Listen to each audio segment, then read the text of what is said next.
الحمد لله الذي أرسل رسوله بالهدى والصلاة والسلام على من لا نبي بعده ولا رسول بعده أما بعد فأعوذ بالله من الشيطان الرجيم بسم الله الرحمن الرحيم قال الله عز وجل في كلامه المجيد والفرقان الحميد وما كان الله ليطلعكم على الغيب ولكن الله يجتبي من رسله من يشاء آمنت بالله صدق الله مولانا العظيم وبلغنا رسوله النبي الكريم الأمين إن الله وملائكته يصلون على النبي يا أيها الذين آمنوا صلوا عليه وسلموا تسليما الصلاة والسلام عليك يا سيدي يا رسول الله وعلى آلك وأصحابك يا سيدي يا حبيب الله۔ حمد و ثنا کے بعد میرے نبی مکرم شفیع معظم صلی اللہ تعالیٰ علیہ وسلم کے پیارے امتیوں، پیارے دیوانوں، آپ حضرات کے سامنے قرآن کریم فرقان حمید کی ایک آیت مبارکہ کی میں نے تلاوت کی ہے۔ اللہ تبارک و تعالیٰ کی بارگاہ میں دعا ہے رب کائنات مجھے اس کے ضمن میں حق اور سچ بیان کرنے کی توفیق نصیب فرمائے۔ آج کا ہمارا موضوع ہے علم غیب مصطفیٰ صلی اللہ علیہ وسلم۔ سامعین محترم، اختصار کے پیش نظر سب سے پہلے علم کی تعریف ذہن میں رکھ لیں، علم غیب کی تعریف یاد کر لیں، ذہن میں رکھ لیں۔ وہ پوشیدہ چیز جسے انسان حواس خمسہ سے معلوم نہ کر سکے اور بداہتاً اس کو عقل جو ہے وہ اس کا ادراک نہ کر سکے، تو اس کو علم غیب کہا جاتا ہے۔ اس کو تھوڑا سا آسان کروں تو یوں ہوگا کہ جو چیز آنکھوں سے دیکھی جائے وہ غیب نہیں رہتی ہے، جو چیز کانوں سے سنی جائے وہ غیب نہیں رہتی ہے، جس چیز کو چکھ لیا جائے وہ بھی انسان کے لیے غیب نہیں رہتی ہے، اس کے علاوہ جس چیز کو چھو لیا جائے، مس کر لیا جائے وہ بھی غیب نہیں رہتی ہے۔ حواس خمسہ سے جو معلوم نہ ہو سکے اس کو غیب کہا جاتا ہے۔ اس کو کیا کہا جاتا ہے؟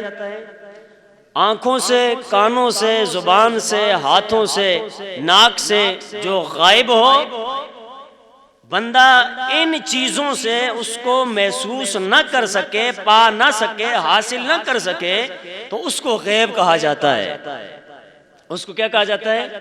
یقیناً آپ کو اب بات سمجھ آ گئی ہوگی۔ اور بداہتاً اس کو عقل بھی تسلیم نہ کرے، یعنی عقل اس کا ادراک نہ کر سکے، تو اس کو علم غیب کہا جاتا ہے۔ پھر علم غیب کی دو صورتیں بنتی ہیں۔ ایک تو وہ علم غیب ہوتا ہے کہ جو دلائل سے معلوم ہوتا ہے۔ کس سے معلوم ہوتا ہے؟ دلائل کے ذریعے سے معلوم ہوتا ہے۔ جیسے جنت کا ذکر ہم تک پہنچا تو کیسے پہنچا؟ ہم جنت پہ یقین رکھتے ہیں تو کیوں یقین رکھتے ہیں؟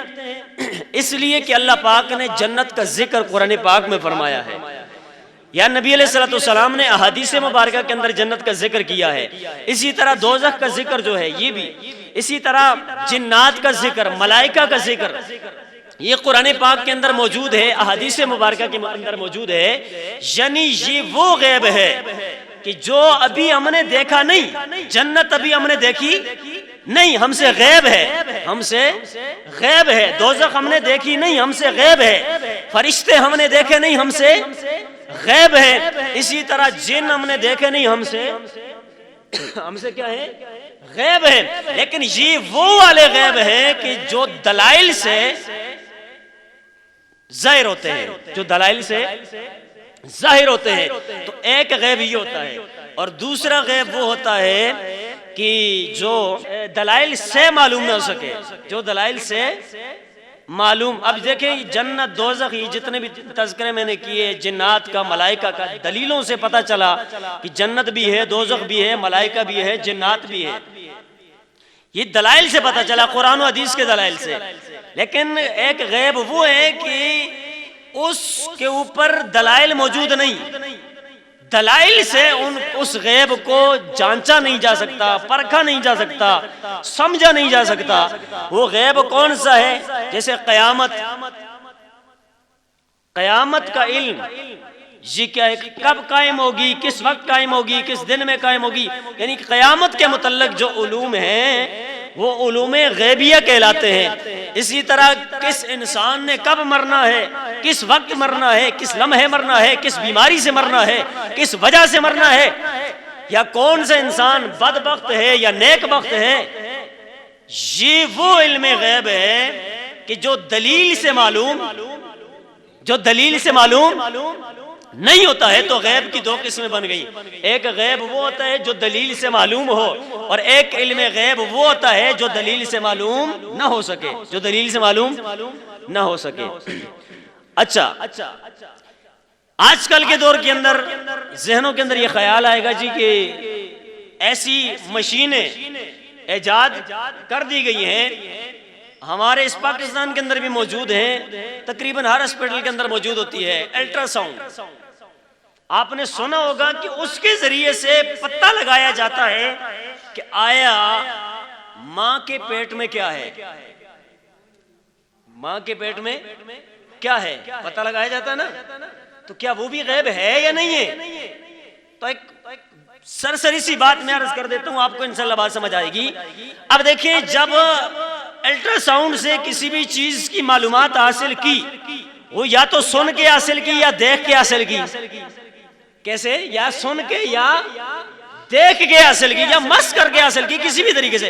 تو الغرض یہ جو چیزیں ہیں نا، یعنی مشینوں کے ذریعے سے کوئی پردے کے پیچھے والی چیز جان لی جائے تو اس کو علم غیب نہیں کہا جائے گا، کیونکہ تعریف میں نے بتایا کہ علم غیب وہ ہوتا ہے کہ جس کو بندہ آنکھوں سے، کانوں سے، یعنی زبان سے، ہاتھوں سے محسوس نہ کر سکے، دیکھ نہ سکے، چھو نہ سکے، اس کو علم غیب کہا جاتا ہے۔ تو جس وقت مشین کے ذریعے پردے کے پیچھے کی بات کا پتہ چل گیا تو یہ تعریف جو ہے وہ اس پہ صادق نہیں آتی، درست نہیں ہوتی ہے۔ تو پتہ یہ چلا کہ جتنے بھی یہ آلات ہیں حاضر اس دور کے اندر، آلات حاضرہ، ان کے ذریعے سے جتنے بھی پردے کے پیچھے والی چیزیں ہمیں معلوم ہوتی ہیں، یہ جو بتاتی ہیں، تو ہم ان کے بتانے کو یا ظاہر کرنے کو یا دکھانے کو ہم غیب نہیں کہیں گے، غیب نہیں کہیں گے۔ اچھا، اس سے اگلی چیز، تین ایسی چیزیں ہیں کہ جن کا یاد رکھنا بڑا لازمی ہے، بڑا ضروری ہے علم غیب کے حوالے سے، اور جو ضروریات دین میں سے ہے، اور کوئی بھی شخص ضروریات دین میں سے کسی بھی ضرورت کا انکار کرے گا وہ دائرہ اسلام سے خارج ہو جائے گا۔ کیا ہو جائے گا؟ دائرہ اسلام سے خارج ہو جائے گا۔ اب پہلی چیز یہ ہے، ان تینوں میں سے پہلی چیز یہ ہے کہ بندے کا یہ عقیدہ ہونا چاہیے اللہ تبارک و تعالیٰ کا علم جو ہے، علم غیب، وہ ذاتی ہے۔ کیا ہے؟ ذرا اونچی آواز سے بولیں، وہ کیا ہے؟ اللہ کا علم کیا ہے؟ ذاتی ہے۔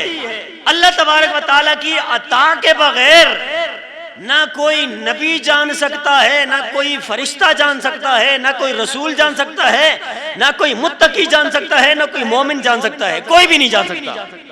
یہ پہلی چیز ذہن میں رکھنا ہے، اس کو ذہن میں جگہ دینی ہے کہ اللہ تبارک و تعالیٰ کا جو علم ہے وہ کیا ہے؟ ذاتی ہے۔ وہ کیا ہے؟ ذاتی ہے۔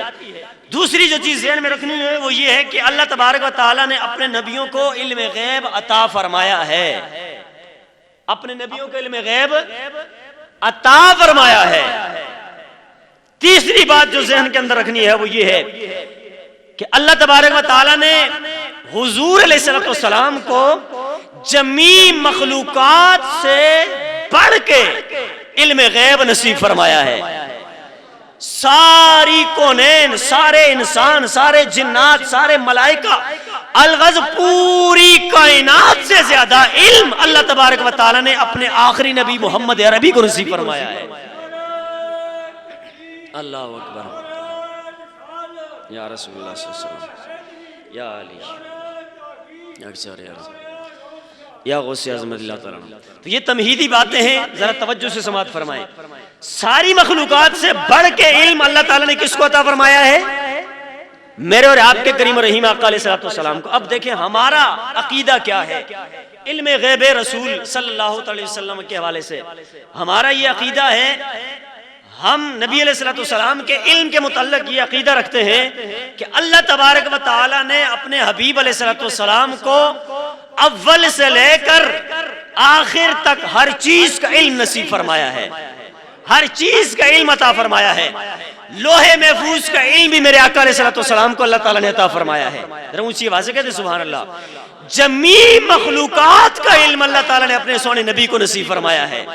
اسی طرح جمیع جزیات کا، جزیات خمسہ کا علم بھی اللہ تبارک و تعالیٰ نے اپنے سونے نبی کو نصیب فرمایا ہے. یہ عقیدہ میں بتا رہا ہوں اپنا، ہمارا عقیدہ کیا ہے علم غیب کے حوالے سے.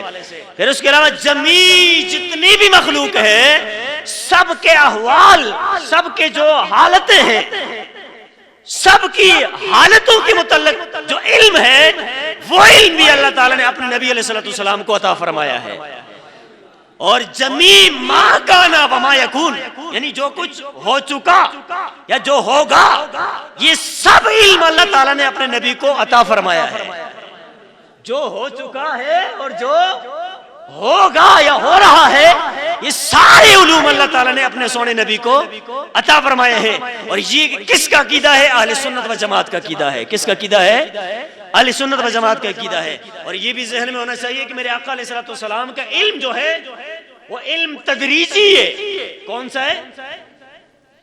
تدریجی کا مطلب آسان کروں تو یوں ہوگا کہ سٹیپ بائی سٹیپ میرے آقا علیہ السلام کا علم بڑھتا رہا، درجہ بدرجہ بڑھتا رہا، اور بالآخر جب قرآن پاک مکمل ہو گیا، قرآن پاک کی تکمیل ہو گئی، تو قرآن پاک کے مکمل ہوتے ہی نبی علیہ السلام کا علم غیب مکمل ہو گیا.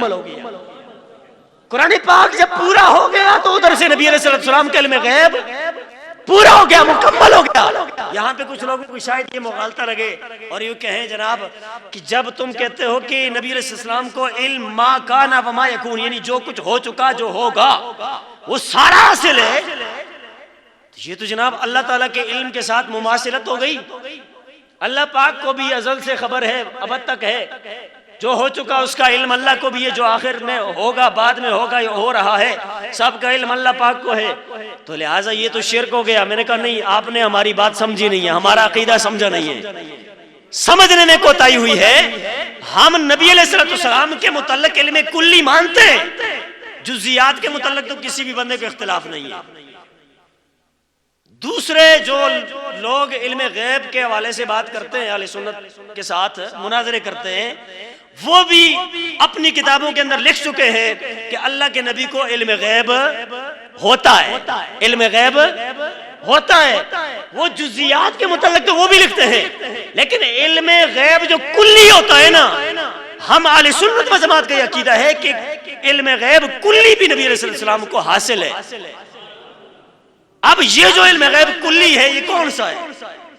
یہ وہ علم غیب کلی نہیں ہے کہ جیسے کل اللہ کو پتا ہے تو ایسے کل نبی علیہ السلام کو پتا ہے، وہ نہیں، وہ نہیں. جو یہ کہے کہ جیسے کل اللہ کو پتا ہے، جملہ معلومات جو اللہ کو حاصل ہیں وہ ساری کی ساری مصطفیٰ کریم علیہ السلام کو حاصل ہیں، وہ بندہ تو مشرک بنتا ہے. لیکن ہمارا یہ عقیدہ ہی نہیں ہے، ہمارا یہ عقیدہ ہی نہیں ہے.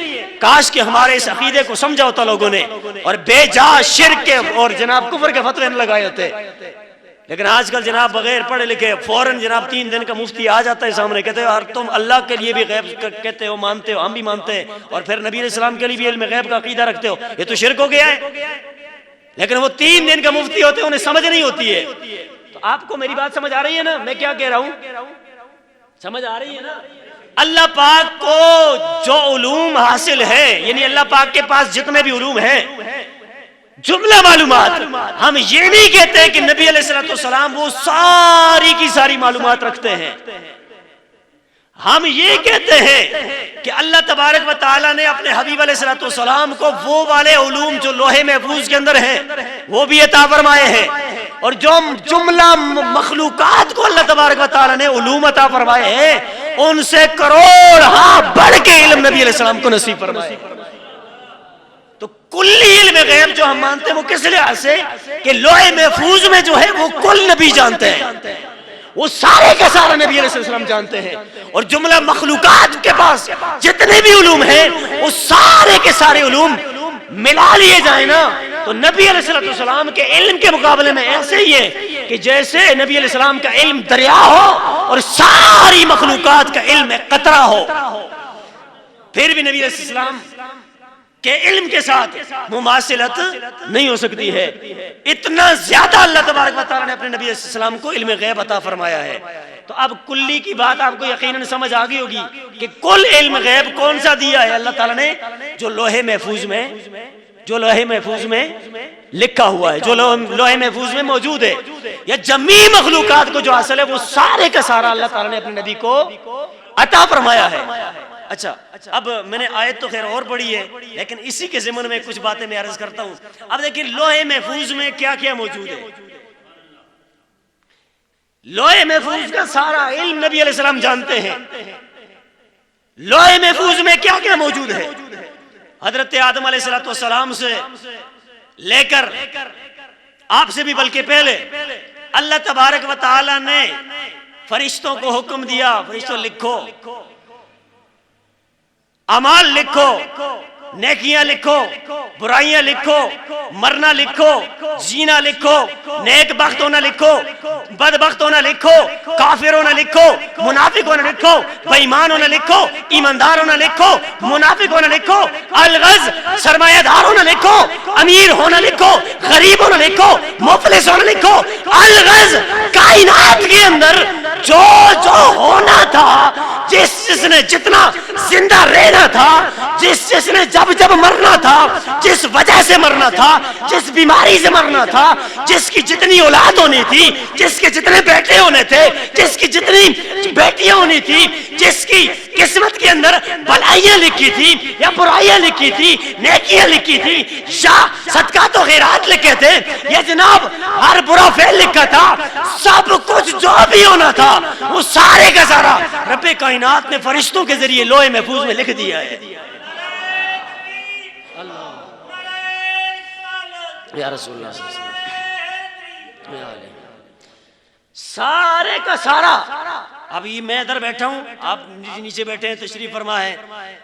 اللہ تبارک و تعالی نے لوح محفوظ میں لکھ لیا تھا ایک وقت آئے گا کہ جناب بیٹھے ہوئے لوگ سنیں گے اور میں علم غیب کی گفتگو کروں گا. لکھا ہوا ہے پہلے، اب ادھر سے اٹھ کے جائیں گے وہ بھی لکھا ہوا ہے. اگر کسی کو اچانک موت آ جائے تو وہ بھی لوح محفوظ میں، بچے ملتے ہیں تو وہ بھی لوح محفوظ میں، نیک بخت ہیں تو وہ بھی لوح محفوظ میں، بد بخت ہیں تو وہ بھی لوح محفوظ میں. الغرض لوح محفوظ وہ لوح ہے کہ جس کے اندر اول کا ذکر بھی موجود ہے، آخر کا ذکر بھی موجود ہے، انسانیت کی ابتدا کا ذکر بھی موجود ہے، انسانیت کی انتہا کا ذکر بھی موجود ہے. اب مجھے بتائیں جب رب کائنات نے ہر چیز کے لیے جو جو لکھا وہی آج ہو رہا ہے، وہی پہلے ہوا اور وہی بعد میں ہوگا. ارے میں لمبی باتیں نہیں کرتا، دلائل تمہیں بڑے لے کے آئے تھے، لیکن اتنی بات یاد رکھے سارے علوم، مرنا، جینا، سونا، اٹھنا، بیٹھنا، کھڑے ہونا، بیمار ہونا، تندرست ہونا، سب کچھ اللہ تعالیٰ نے کدھر لکھا ہوا ہے؟ لوح محفوظ میں. اب یہ جو لوح محفوظ ہے یہ کیا ہے؟ یہ کیا ہے؟ اللہ تبارک و تعالیٰ نے قرآن کریم فرقان حمید کے اندر ارشاد فرمایا کہ یہ جو لوح محفوظ ہے نا، لا رطب ولا یابس، ہر خشک ہر تر جو ہے الا فی کتاب مبین، وہ کتاب مبین میں موجود ہے. یعنی لوح محفوظ میں لوح محفوظ میں وہ سارا کچھ موجود. دوسری آیت پر سماعت فرمائے لا اصغر من ذالک ولا اکبر الا فی کتاب مبین، کہ ہر چھوٹی سے چھوٹی چیز کا علم لوح محفوظ میں کدھر موجود ہے؟ لوح محفوظ میں ہر چھوٹی سی چھوٹی چیز کا علم موجود. اور ولا اکبر، بڑی سے بڑی چیز کا علم کدھر موجود ہے؟ ہر چھوٹی چیز کا علم لوح محفوظ میں. میری طرف توجہ ہونی چاہیے. ہر بڑی چیز کا علم، کائنات میں دو ہی طرح کی چیزیں ہیں، یا تو چھوٹی ہیں یا بڑی ہیں، یا چھوٹی ہیں یا بڑی ہیں. یا اس کے علاوہ دوسرے حوالے سے دیکھیں تو پہلی آیت میں جو میں نے پڑھی ہے اس کے اللہ تعالیٰ فرماتا ہے لا رطب ولا یابس، ہر خشک کا علم لوح محفوظ میں. ہر تر کا علم، کائنات میں چیزیں ہی دو ہیں، یا خشک یا تر، یا خشک یا تر، دو ہی چیزیں، یا چھوٹی یا بڑی. اللہ پاک فرماتا ہے کہ اس کا علم لوح محفوظ میں موجود ہے. اور یہ لوح محفوظ جو ہے آخر اس کی بھی تفصیل کہیں موجود ہوگی نا، کدھر ہے؟ اس لوح محفوظ کی تفصیل کدھر ہے؟ تو آئیے قرآن پاک سے پوچھتے ہیں، اپنی بات نہیں کرتے. اللہ تبارک و تعالیٰ نے پارہ نمبر 16 سورت نمبر 6 آیت نمبر 89 کے اندر ارشاد فرمایا نزلنا علیک الکتاب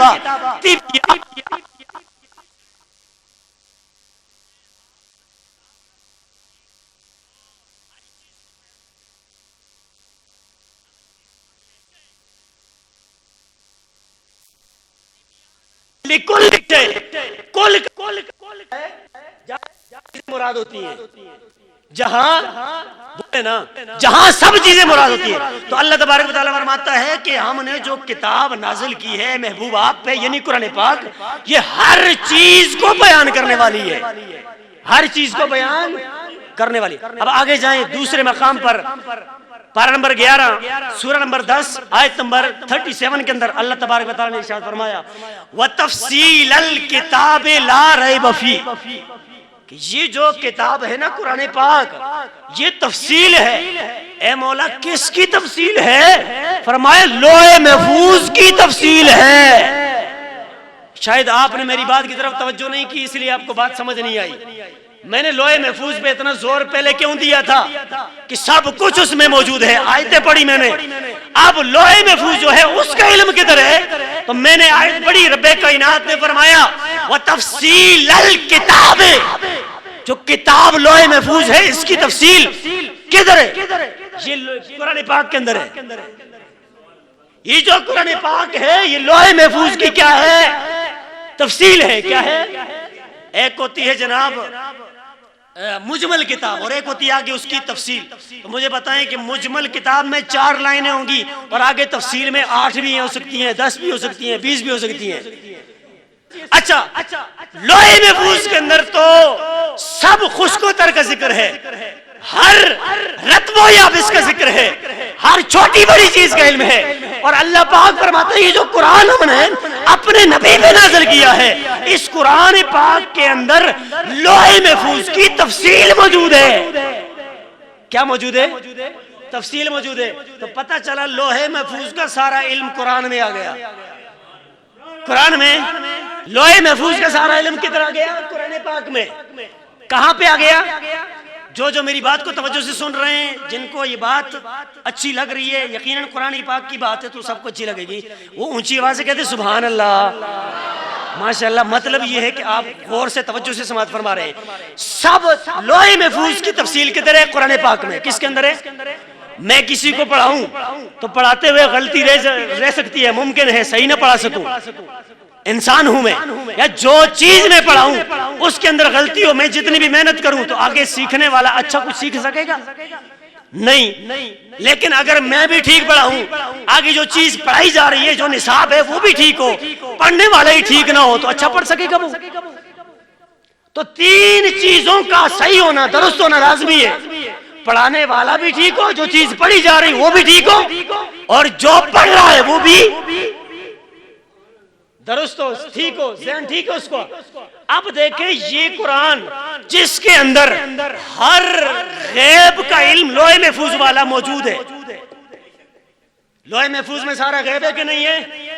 غیب لوح محفوظ میں لکھا ہے. اور اللہ پاک فرماتا ہے وہ سارا غیب ہم نے قرآن پاک کے اندر تفصیلاً بیان کر دیا ہے. اور تفصیل سے جب قرآن پاک کے اندر وہ سارا غیب آ گیا، اب اللہ تبارک و تعالیٰ کی بارگاہ میں تو التجا کرتے ہیں مولا یہ قرآن پاک کے اندر جو اتنی تفصیل بیان کی ہے، اس تفصیل کو آیا کسی کو سکھایا بھی ہے کہ نہیں سکھایا آپ نے؟ تو اللہ تبارک و تعالیٰ نے خود فرمایا الرحمن علم القرآن، رحمان نے کو خود قرآن سکھایا ہے۔ خلق الانسان، انسان کو پیدا کیا، علمہ البیان، اس کو بیان سکھایا۔ یہاں پہ پھر آگے مفسرین فرماتے ہیں کہ خلق الانسان سے مراد یہ ہے کہ اللہ تبارک و تعالیٰ نے اپنے سونے آخری نبی محمد عربی کو پیدا فرمایا، اور پیدا فرما کے خود رب کائنات نے قرآن کا علم انہیں نصیب فرمایا۔ اور جب پڑھانے والا رب ہو، پڑھی جانے والی کتاب قرآن ہو، اور پڑھنے والے اللہ کے نبی ہوں، تو پھر بتائیں وہ کون سا علم ہے جو پیچھے بچتا ہے، جو اللہ نے اپنے نبی کو نہیں بتایا ہے؟ جو اللہ نے اپنے نبی کو نہیں بتایا وہ کون سا علم ہے؟ تو یقیناً لوح محفوظ میں سارا غیب، اس کی تفصیل قرآن میں، اور قرآن اللہ نے خود اپنے نبی کو سکھایا۔ تو پھر ہم کہہ سکتے ہیں اللہ تبارک و تعالیٰ نے لوح محفوظ کا علم کلی اپنے نبی کو عطا فرمایا ہے۔ یہ تو ایک لوح محفوظ کی بات تھی، باقی مخلوقات جتنی بھی ہے اس کی مثال میں نے دے دی۔ یہ ساری مخلوقات کا علم ایک طرف، میرے آقا علیہ السلام کا علم ایک طرف، ساری مخلوقات کا علم ایسے ہے جیسے قطرہ، اور میرے آقا علیہ السلام کا علم ایسے ہے جیسے دریا۔ تو پھر بھی لوگ جناب یہاں پہ آ کے کہتے ہیں نہیں جی نہیں، یہ نبی اسلام کو معاذ اللہ علم ہی نہیں تھا۔ میں آپ کو آپ کے علم کے لیے میں بات بتا رہا ہوں، لکھنے والوں نے اتنا بھی لکھا ہے، میں دھیمے لہجے میں کہہ رہا ہوں بات سمجھ آ جائے، لکھنے والوں نے اتنا بھی لکھا ہے کہ نبی کو معاذ اللہ دیوار کے پیچھے کا علم نہیں ہوتا ہے۔ ارے جو نبی ابھی بچپنے میں ہے، اور بچپنے میں نبی علیہ السلام سے پوچھا، میں تو لوح محفوظ پہ چلنے والے قلم کی آواز بھی سن لیا کرتا تھا۔ یہ شان ہے محمد عربی کی، اور الحمدللہ ہم سنی ہیں، اور سرکار مدینہ کی کوئی بھی عظمت کی بات ہو نا تو ڈنکے کی چوٹ میں بیان کرتے ہیں، ہمیں شرم محسوس نہیں ہوتا ہے، کیونکہ ہم نے اپنے سونے نبی کا کلمہ پڑھا ہوا ہے۔ ہم بیچ میں غلطیاں نہیں نکالتے کہ یہ بھی نہیں جانتے، یہ بھی نہیں جانتے، یہ بھی نہیں جانتے۔ جو یہ کہے کہ یہ نہیں جانتے، یہ نہیں جانتے، وہ عیب نکال رہا ہے، اور جو کہے کہ کوئی دلیل ہے یا نہیں ہے، ہم اپنے نبی کو ہم اپنے نبی کی شان کو آنکھیں بند کر کے مانتے ہیں، وہی عاشق ہوتا ہے، وہی نبی کا سچا امتی ہوتا ہے، جو نبی کی شان پہ دلیل نہیں مانگتا ہے۔ میں نے آپ کے سامنے صرف ایک آیت پڑھی ہے، کتنی؟ جو میں نے موضوع سخن بنایا تھا، تقریباً 12 آیات میں سے میں نے ایک آیت پڑھی ہے، جس کا خلاصہ میں نے آپ کے سامنے عرض کیا ہے۔ تو کیا خیال ہے اب یہ ذہن کے اندر سے الجھنیں دور ہوئی ہیں کہ نہیں؟ علم غیب کے متعلق اللہ کے نبی علم غیب، اللہ کے نبی علم غیب خود نہیں جانتے، اللہ کی عطا سے جانتے ہیں۔ کس سے جانتے ہیں؟ انشاءاللہ آئندہ جمعے بھی میرا یہی ٹاپک رہے گا، اور میں اس پہ انشاءاللہ العزیز آیت ٹو آیت آگے لے کے جاؤں گا، اور پھر میں ثابت کروں گا کہ الحمدللہ سنیوں کا جو عقیدہ ہے یہ ویسے ہی نہیں بنایا ہوا، اللہ پاک نے قرآن پاک کے اندر اس عقیدے کو خود بھی بیان فرمایا ہے۔ اللہ پاک ہمیں عمل کرنے کی توفیق نصیب فرمائے۔